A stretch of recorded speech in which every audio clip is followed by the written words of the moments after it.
நம்ம சேலத்தில் பாரு மக்களே, 2 வீலர் வாங்குற காசுக்கு ஆட்டோ வாங்கி ஓடிட்டு போகலாம் பாரு மக்களே. வெறும் 1,40,000 தராங்க. இந்த வீடியோ போய் ஷேர் பண்ணிட்டு ஒரு ஃபாலோ மட்டும் பண்ணிக்காங்க மக்களே. இது என்ன வண்டினா? இது டாடா ஏசியில் ஹெச்டி வண்டி. இது 2005 மாடலு, 1 வருஷம் எஃப்சி இருக்குது. இன்சூரன்ஸ் ஒரு 10 மாதம் லைவில் இருக்குது. வெறும் 1,40,000 கொடுத்தலாம். அதுவும் உங்கள் சேனல் பார்த்துட்டு வந்திருக்குன்னு சொன்னால் இன்னும் 10,000 டிஸ்கவுண்ட் பண்ணிக்கலாம். வெறும் 1,30,000 அந்த வண்டி கொடுத்துடலாம். சேலத்தில் பாரு மக்களே, கடல் மாதிரி ஆட்டோவா நிற்கிது பாரு மக்களே. இங்கே வந்தீங்கன்னா பிடிச்ச ஆட்டோவை எடுத்துகிட்டு போய்கிட்டே இருக்கலாம் பாரு மக்களே. வாங்க மக்களே, தாம்பரேஸ்வரம் சேலம் புது ரோட்லேருந்து அப்படி சைட்டாக வந்தீங்கன்னா சித்தனூர் பஸ் ஸ்டாப்லேயே ஆசிர் ஆட்டோ கன்சல்ட்டிக்கு தான் வந்துடும் பாரு மக்களே. கடல் மாதிரி ஆட்டோ ஆகுது. நானே ஆச்சரியப்பட்டேன், இவ்வளோ ஆட்டோ ஆகுது பாரு மக்களே. ஒரு 100 ஆட்டோ கூட நிற்கும். இந்த வீடியோ நிறைய பேர் ஷேர் பண்ணு மக்களே. உங்களுக்கு பிடிச்ச ஆட்டோ வந்து எடுத்துகிட்டு போய்கிட்டே இருக்கலாம் பாரு மக்களே. கடல் மாதிரி ஆட்டோ குமிஞ்சு போய் கிடக்குது.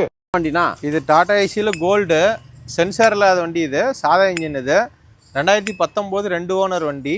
இது பொலிரோவில் சிட்டி பிக்கப்பு, 2021 மாடலு, சேலரி ஸ்டேஷன் நம்பர் 2018. டாடா ஏசியில் எக்ஸல் வண்டி. இது சாதா இன்ஜின். இது சென்சாரே கிடையாது. இது வண்டியோட விலை பார்த்தீங்கன்னா 4 லட்ச ரூபாய்க்கு கொடுத்தலாம். வெறும் 25,000 முன்பணம் இருந்தால் போதும் இந்த வண்டி நீங்கள் எடுத்துக்கலாம். பாரு மக்களே, 25,000 பணம் இருந்தால் போதும், ஆட்டோ எடுத்துகிட்டு போய் டுர்னு ஓட்டலாம்.